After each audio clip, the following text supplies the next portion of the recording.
كنا عايشين في حالنا، دخلوا علينا بيوتنا، خربوا راحتنا، راحت بسببهم ضحكتنا،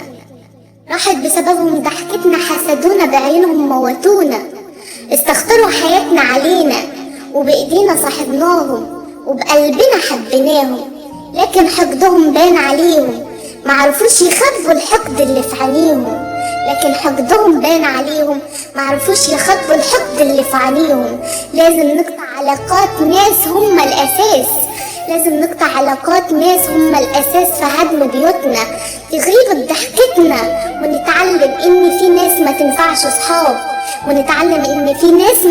صحاب، ونقفل أبواب علشان فتحها هتبقى نار تحرقنا، فلازم ننقذ